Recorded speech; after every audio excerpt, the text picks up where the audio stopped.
대한민국을 바꾼 경제 거인 정주영. 그에게는 때려야 뗄 수 없는 한 사람이 있다. 바로 17대 대통령 이명박. 한국경제개발연대의 선봉장이던 두 거인. 이 두 분은 대한민국 한 60년 산업사에 한 분은 자수성가형 기업인의 가장 상징적인 인물이에요. 한 분은 전문 경영자형 기업인 중에 가장 훌륭한 성과를 냈습니다. 국내 건설사 중 최초로 해외 진출의 포문을 연 현대건설.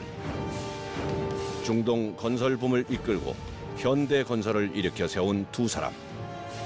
이들은 운명처럼 함께했다, 숙명처럼 헤어졌다. 정주영 회장이 맨날 주장하는 게 해보기는 했어 이거거든요. 이걸 몸소 실천한 겁니다. 이제 뭐 동기 어떻게든 간에 보면 오너 입장에서는 그렇게 이쁜 사람이 없잖아요. 그래서 이제 항상 뭐 실과 바늘처럼 같이 다녔다.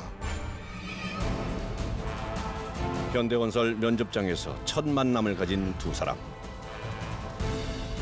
건설을 창조라고 대답한 이명박. 이명박의 강렬한 첫 인상에 정주영은 시선을 떼지 못한다. 이렇게 둘의 동행은 시작된다. 정주영이 본 이명박은 어떻게 보면 자기의 젊은 시절을 갖다 연상케 하는 그런 인물이었던 것 같습니다. 불굴의 의지, 가난한 집안, 꺾이지 않는 뭐 그런 기계. 그러나 영원할 것 같았던 동행에 균열이 생기는데 바로 1992년 정주영 회장의 대선 출마가 원인이었다. 정치적 견해가 달랐던 두 사람. 동반자에서 나무로 갈라서게 된 진짜 이유는 무엇일까? 표면적으로는 기업의 안전을 위해서는 기업인이 정치에 진출하지 말아야 된다 이런 그 논리였지만 그 즈음에 사실은 이명박 회장도 정계로부터 정계 진출에 대한 그 요청을 받고 있는 그런 상황이었다고. 닮은 듯 다른 두 사람. 대한민국 현대사를 새로 쓴 한국 경제의 신화 정주영. 갤러리맨의 신화 이명박. 과연 그의 배신인가 홀로서기인가. 두 사람의 애증의 역사. 현대건설, 정주영 그리고 이명박.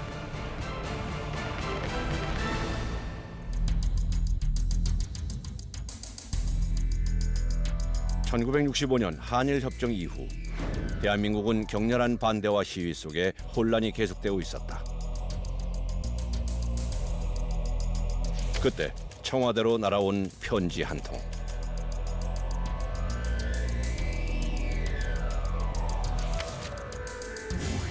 고려대학교 상대 학생회장 출신이자 시위 주동자였던 이명박의 편지였다. 내란 선동죄라는 낙인으로 계속된 취업 낙방의 불합리함을 비판한 이명박. 이명박 전 대통령은 학생운동 하다가 취직하기 위해서 응시 원서 제출해가 시험을 봤는데 난 과거에 물어봤습니다만은 그 당시에 운동권 학생이 면접에서 떨어지기 마련이잖아요. 그래서 본인이 뭐 청와대에다가 대통령 기하해가 편지를 보냈다는 거 아닙니까?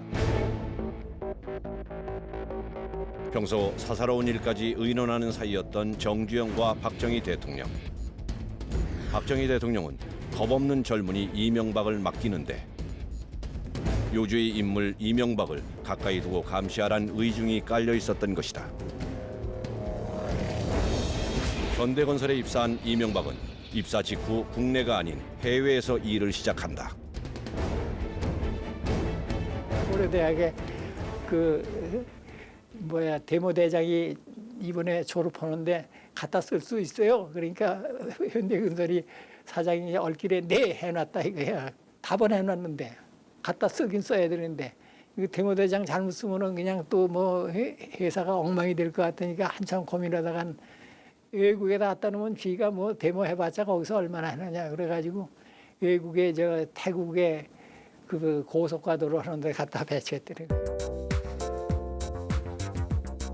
이런 회사의 의도를 알지 못한 채 태국 공사 현장의 격리 사원이 된 이명박.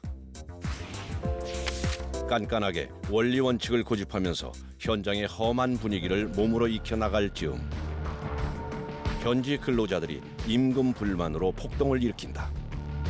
여기저기 칼부림이 난무하는 상황에도 회사의 금고를 지켰던 이명박. 이 사실은 정주영의 귀에 들어가 그의 신뢰를 얻게 된다. 건설 노동자들이 금고 열쇠 내놔라. 그게 이제 이명박 대통령이 못 주겠다. 그러니까 이제 칼 가지고 막 위협을 하죠. 그러다 뭐 그 양반 회고록에 의하면 자칫하면 죽겠다 싶더래요. 결국은 이게 현대건설 본사까지 소문이 나요.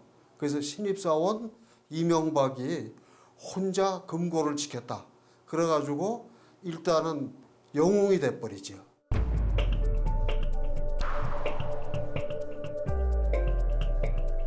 다른 기업 총수들과는 달리 직원들과 스스럼 없이 어울리는 것을 좋아했던 정주영. 회식 자리에서도 회장 옆을 지키며 흥겹게 분위기를 띄우는 이명박의 배짱이 정주영은 마음에 들게 된다. 대표적인 일화 중 하나인 두 사람의 술 대작.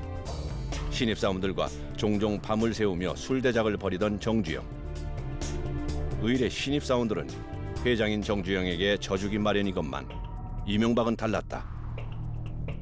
끝까지 술자리에 남아 결국 정주영을 쓰러뜨린 이명박. 그 호기로움까지 정주영을 사로잡는다. 사계절 전천후 토목입니다라고 평가를 한 거 아닙니까? 그러니까 열대지방에 가면 열대지방, 극한지대에 가면 극한지대, 그게 적응하는 그런 능력을 보여주고, 그다음에 풍토가 이 언어와 풍속과 이 문화가 다 다르지 않습니까? 그 변화에 제각제각 적응할 수 있는 능력을 보여준 것이 이명박 전 대통령이었다고 이렇게 평가를 하고, 저는 그 정주영 회장한테 직접 그런 말씀을 들어봤었어요. 정주영 회장이 경부고속도로 건설에 박차를 가하던 1968년 태국 건설 현장에서 돌아온 이명박에게 국내 발령 첫 임무가 주어진다. 건설 현장에 굴삭기 등 중장비 수리 공급하는 일을 맡게 되는데 뜻하지 않은 문제에 부딪히게 된다. 바로 옆 건설사 현장에서 날아온 분진으로 현대건설 장비들이 먹통이 된 것이다. 당시 건설 현장을 진두지휘하던 정주영의 심기는 상당히 불편한 상황.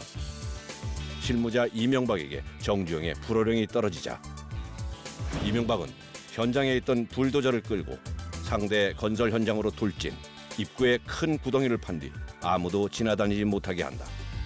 이명박의 정면 돌파로 상대 건설사는 무릎을 꿇었고 이 일로 이명박에겐 불도저라는 별명이 붙게 된다.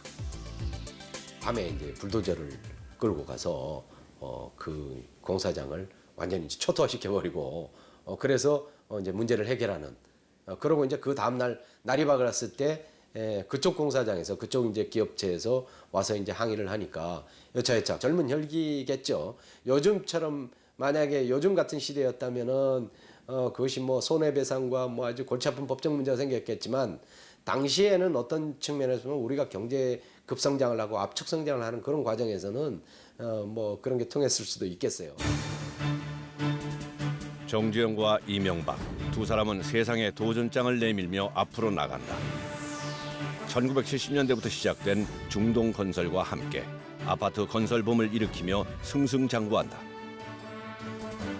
새로운 사업을 구상하거나 결정할 일이 생길 때마다 머리를 맞대고 의논했던 두 사람. 이명박을 깊이 신임했던 정주영은 초고속 승진으로 그에게 힘을 실어주었다. 친인척이 아닌 일반 직원의 신분에서 파격적인 승진은 유례없는 일이었다. 마침내 정주영은 그룹 일선에서 물러날 뜻을 밝히고 46세 이명박을 현대건설 회장 자리에 앉힌다.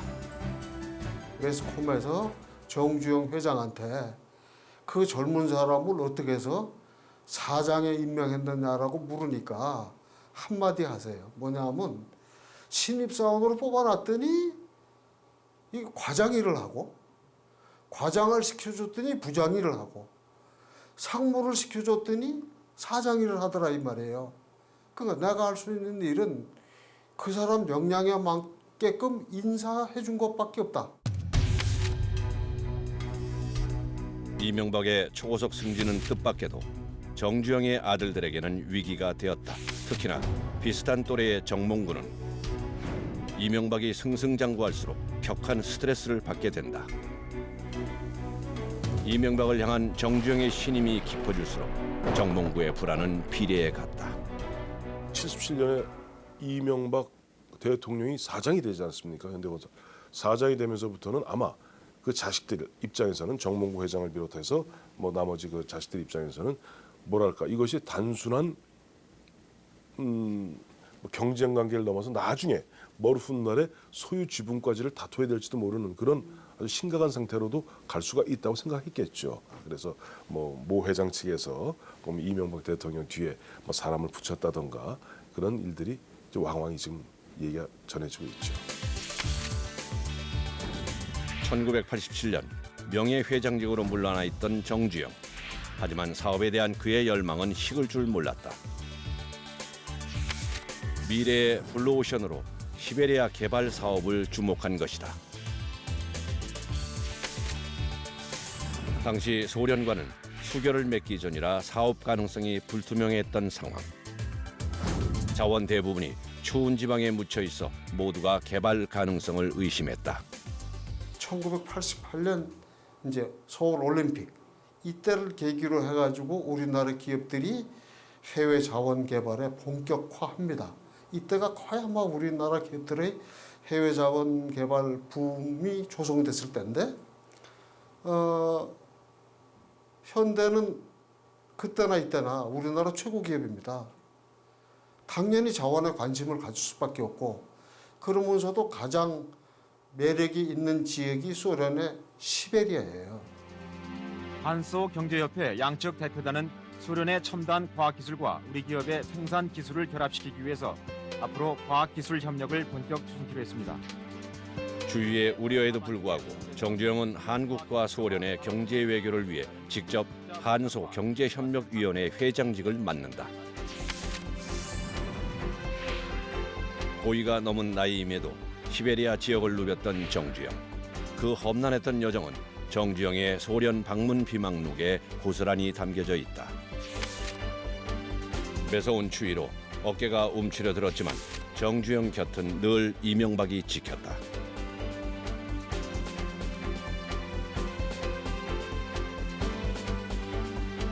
정주영을 보좌하기 위해 이명박은 소련말을 익힐 정도였다.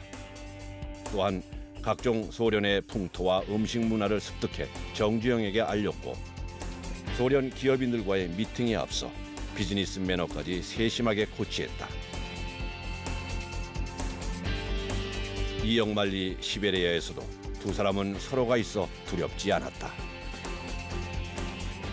이명박 그 당시 회장인데 회장을 같이 대동하고 갔는데 서울에서부터 소련 여객기를 탑승하고 나서부터 기내 서비스를 소련말로 다 해결해 주더라고요. 그다음에 모스크바 공항에 내리니까 공항 그 안내를 소련말로 다 대행해 주더라는 겁니다. 그래서 이 회장 어떻게 해서 이렇게 소련말을 공부했냐고 하니까 제가 회장님을 모시고 지금 해외 출장 오는데 밤새껏 소련말을 공부를 했습니다. 안내를 하기 위해서 그렇게 했다는 겁니다. 1987년 정주영은 7번째 소련 방문에서 고르바초프와 전격 면담을 하게 된다. 시베리아 상공을 날면서 그렸던 청사진이 드디어 펼쳐지기 시작한 것이다.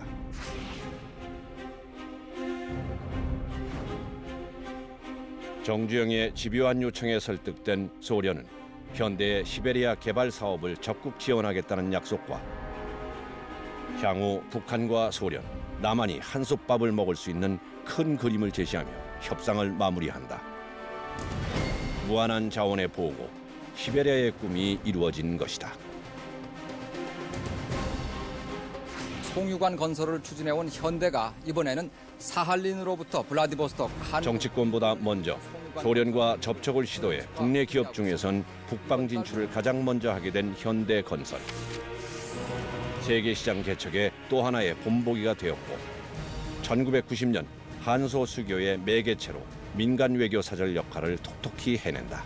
못 먹는 보드카도 마셔가면서 소련 사람들의 환심을 사가지고 겨우겨우 해서 고르바초프 대통령도 만나고 그렇게 해서 얻은 성과가 이제 북방 외교인데 당시 이제 이 정주영 회장은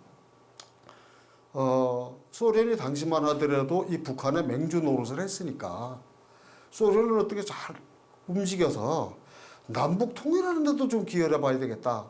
이런 생각을 하세요. 평소 세상 돌아가는 일에 관심이 많았던 정주영은 TV 드라마도 빠짐없이 보고 유명 연예인들과도 친분을 나눈다.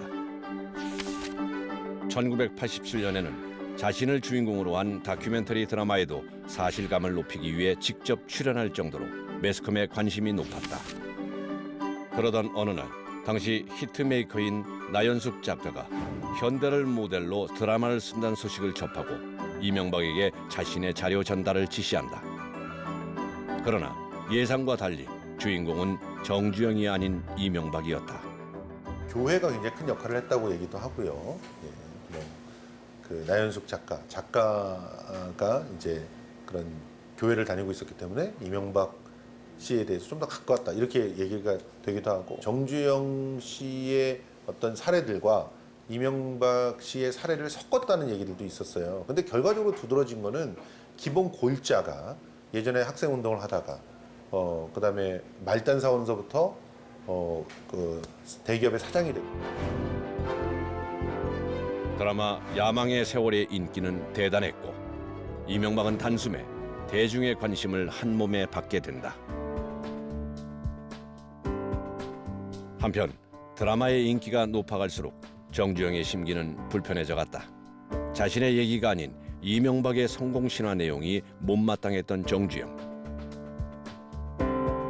급기야 이명박을 불러 추궁하기에 이른다. 이명박을 향해 작가 의도를 노골적으로 묻는 말에 돌아온 것은 이명박의 당돌한 대답이었다.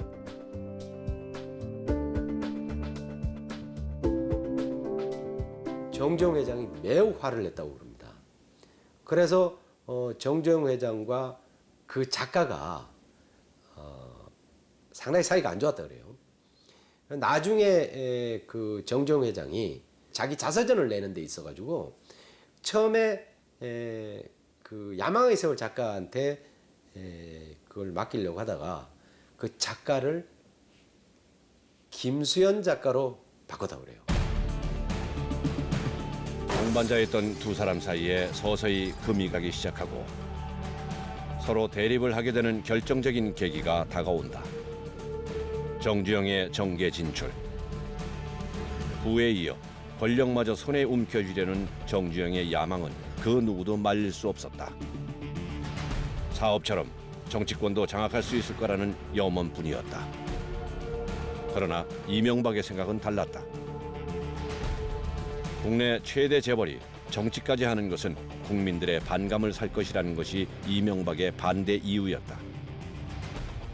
정주영 회장이 그냥 그만한 기업인이라면 능히 나가서 못할 바 없으나 그러나 대한민국을 대표하는 91년, 92년 당시면 현대가 대한민국 1위의 기업입니다. 1위의 대기업 집단에 그 재벌 총수가 나갔을 경우는 이명박 당시 회장의 입장으로 봐서는 정경유착 정도가 아니라 정경융합이 돼버리는 것이죠.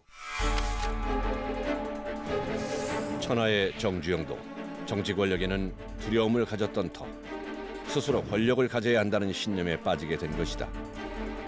정주영은 본격적인 정계 진출에 박차를 가한다.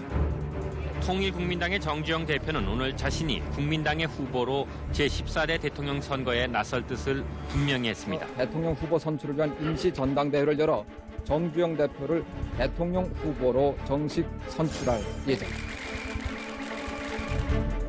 대선 후보로 선출된 후 통일 대통령이라는 슬로건을 내세우며 선거운동에 한창이던 정주영은 일찌감치 당내 선거위원장으로 이명박을 내정하고 있던 상황.